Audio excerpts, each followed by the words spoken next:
Senador Damián Cepeda, ¿por qué sí? Te saludo con gusto en nombre de Joaquín López Dóriga. Buenas tardes. Muy buenas tardes, con mucho gusto en saludarte. Fíjate que yo lo he venido diciendo desde hace meses, de hecho, de toda mi vida pública. Yo creo en la revocación de mandato. A mí me parece que el ciudadano debe de tener posibilidad de quitar un mal gobernante. Esto lo he dicho al interior, públicamente, lo he dicho al exterior. Me creo en los ejercicios de democracia directa, es decir, pues que la gente elija y que también la gente pueda valorar si alguien no está haciendo bien su trabajo y lo pueda quitar.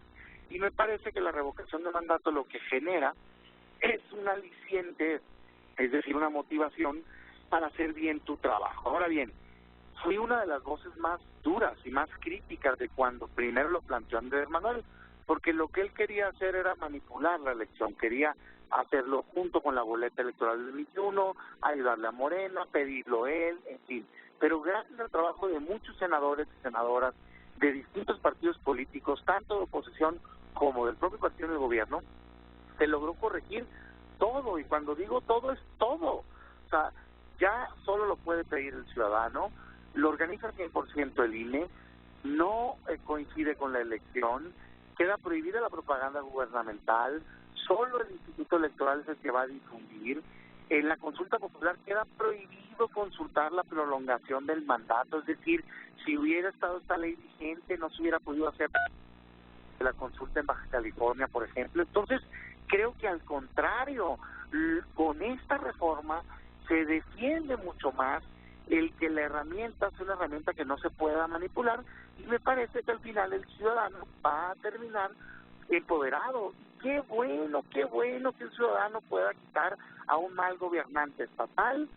Si es malo, obviamente, si es bueno no va a tener problema, porque los umbrales, digamos, de participación son altos para que no se pueda andar nada más usando la figura, pero sí me parece que deben de tener el derecho. Entonces, como creo eso, como se lo propuse al Consejo Nacional cuando fui dirigente y lo aprobó, eso fue lo que, digamos, prometí en campaña, en la pasada campaña, me consta porque fui dirigente, pues yo creo que ya habiéndose, digamos, compuesto todo lo que venía mal, mi obligación es apoyarla. Respeto muchísimo a quien piensa distinto, entiendo los argumentos de desconfianza y demás, pero creo que es mucho mayor el beneficio que se va a tener, que es un derecho ciudadano. Entonces es este conjunto de criterios los que en su momento hicieron que pues tu posición se modificara para ir por un sí, principalmente el que no sea concurrente con un proceso electoral, que sea el INE el que lo organice, que en fin, que no se pueda en la consulta, por ejemplo, que no se pueda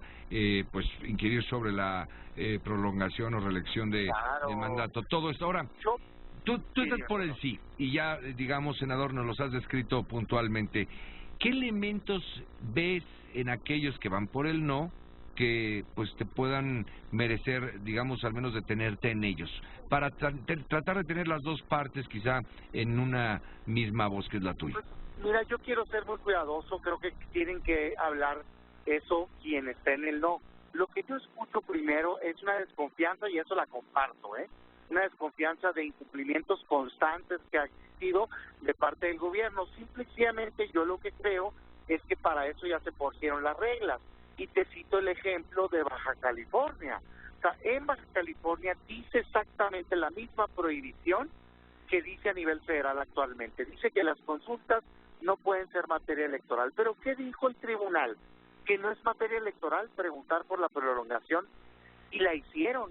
¿Quién nos garantiza que entonces que no van a hacer lo mismo en el 21? Yo estoy pensando al revés. Prefiero una regulación que diga claramente que eso está prohibido, como la que hoy se está votando. Me parece que es una mejor manera de defender que no se pueda abusar y manipular. Entonces yo respeto muchísimo, de veras lo digo, yo no quiero lastimar a nadie, no es un ánimo de confrontación. Nada más que a mí cuando me preguntan, es que ¿por qué estás a favor de esta figura del presidente Andrés Manuel? Mi respuesta es que yo no la veo como una figura del presidente Andrés Manuel. Creo en la revocación, me parece una extraordinaria noticia para México que vaya a existir la posibilidad del ciudadano de quitar un gobernante. Entonces, veo la coyuntura para poder aprobar eso, pues la estoy apoyando de corazón. Y además, en mi opinión, en congruencia con lo que prometimos, pues, ¿no? Ahora, senador, para tener un mayor conocimiento del alcance de esta reforma, me referías que, bueno, pues igual puede ser, digamos, para un mandatario estatal, que para, evidentemente, el jefe del Ejecutivo. ¿Cuáles son los alcances en términos de los 3 órdenes de gobierno que tiene esta reforma? Le aplica al presidente y a los gobernadores de los estados. Solo se puede hacer a la mitad del sexenio, es decir, esta idea de que luego puede ser utilizada para la reelección, no hay tal, de hecho está prohibido expresamente, pero además no la puedes hacer porque se hace solo a la mitad en el tercer año. Entonces, si la haces en el tercer año, pues ¿cómo es que se va a usar para herramienta reelectiva? Además, hay una prohibición expresa ya actual en la Constitución de no reelección, y además se pone la definición de la revocación diciendo que es una medida para dar por terminada el mandato de alguien. Yo por todo eso ahora que está limitado, ¿no? Estos criterios, senador, perdón, estos criterios aplican igual para el Ejecutivo Federal que para el estatal, es decir, la reforma con los criterios que ya se han mencionado y los puntos que ha citado es igual para todos, en todo el país sería lo mismo. A ver, sí, ya en la Constitución Federal queda regulado el caso del presidente y nace el derecho a revocar a un gobernador o gobernadora de parte del ciudadano, y se establecen mínimos que tienen que cumplir, que se tienen que establecer en sus constituciones, y se les da 1 año y medio para hacerlo. ¿Para qué? Para no invadir, digamos, la esfera de un estado en particular, de muy diferente, Oaxaca, o muchos municipios que Colima. Pero sí se establecen los mínimos. Nace el derecho y se dice, a ver, a fuerzas es con votación directa, lo pueden pedir los ciudadanos, en fin, ¿no? Entonces yo te diría, nace la revocación de mandato también para gobernadores. Qué bueno, hombre, y mi mensaje no es contra nadie, el que gobierne bien le va a ir bien, pero sí es sano que un gobernante sepa que si no gobierna bien lo pueden quitar. ¡Qué bueno! Ahora, dos preguntas más. ¿Cómo prevé esta reforma el interinato, si es la figura, o un gobernador sustituto?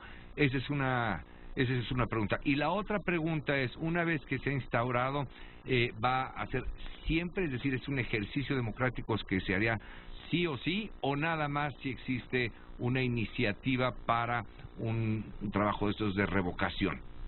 A ver, empiezo con esta última. Es un derecho del ciudadano pedirlo, pero no es obligatorio que se haga. Es decir, si se juntan ciudadanos que estén inconformes con un gobierno, lo pueden pedir. ¿Cuándo? Solo en 3 meses a la mitad del periodo. En ningún otro momento más lo pueden pedir. Bien, esa es una. El mínimo se va al proceso de revocación de mandato. Y la otra era, ¿cómo prevé esta reforma? Pues lo que venga después, un interinato o gobernador sustituto, no sé cuál sería el término. Prácticamente a lo que hoy en día ya la Constitución establece. Hoy la Constitución establece, no para la revocación porque no existe, pero sí establece que si falta de manera definitiva el presidente, ¿no? Entra un encargado, que ahorita es el secretario de Gobernación, en tanto el Congreso elige al próximo presidente. Esto se puso algo similar, pero el que entra en lugar de ser el secretario de Gobernación, entra el presidente del Congreso. ¿Por qué? Porque si estás destituyendo un presidente, pues no puede encargarse de su subordinado, digamos, no hace sentido. Y entonces el Congreso tendría que nombrar al sustituto. Yo debo decirte que a mí me gustaba mucho más la propuesta original, que era que si se quita el presidente se mandara a elección otra vez. Pero el consenso se logró en dejar las cosas como están hoy en día en este país. Bien, pues senador Damián Cepeda, muchas gracias por haber compartido con la audiencia de Grupo Fórmula tu postura en un primer término, pero también todos estos datos que dan luz sobre lo que hoy pudiera aprobarse o eventualmente se va a aprobar allá en el Senado de la República. Muchas gracias. Te lo agradezco mucho y reiterarte nada más una postura personal. Ya se le informé a mi partido y bueno, lo hago en congruencia con mi convicción y con lo que creo que hemos impulsado en el pasado. Muchas gracias. Gracias, muy buenas tardes. El senador Damián Cepeda.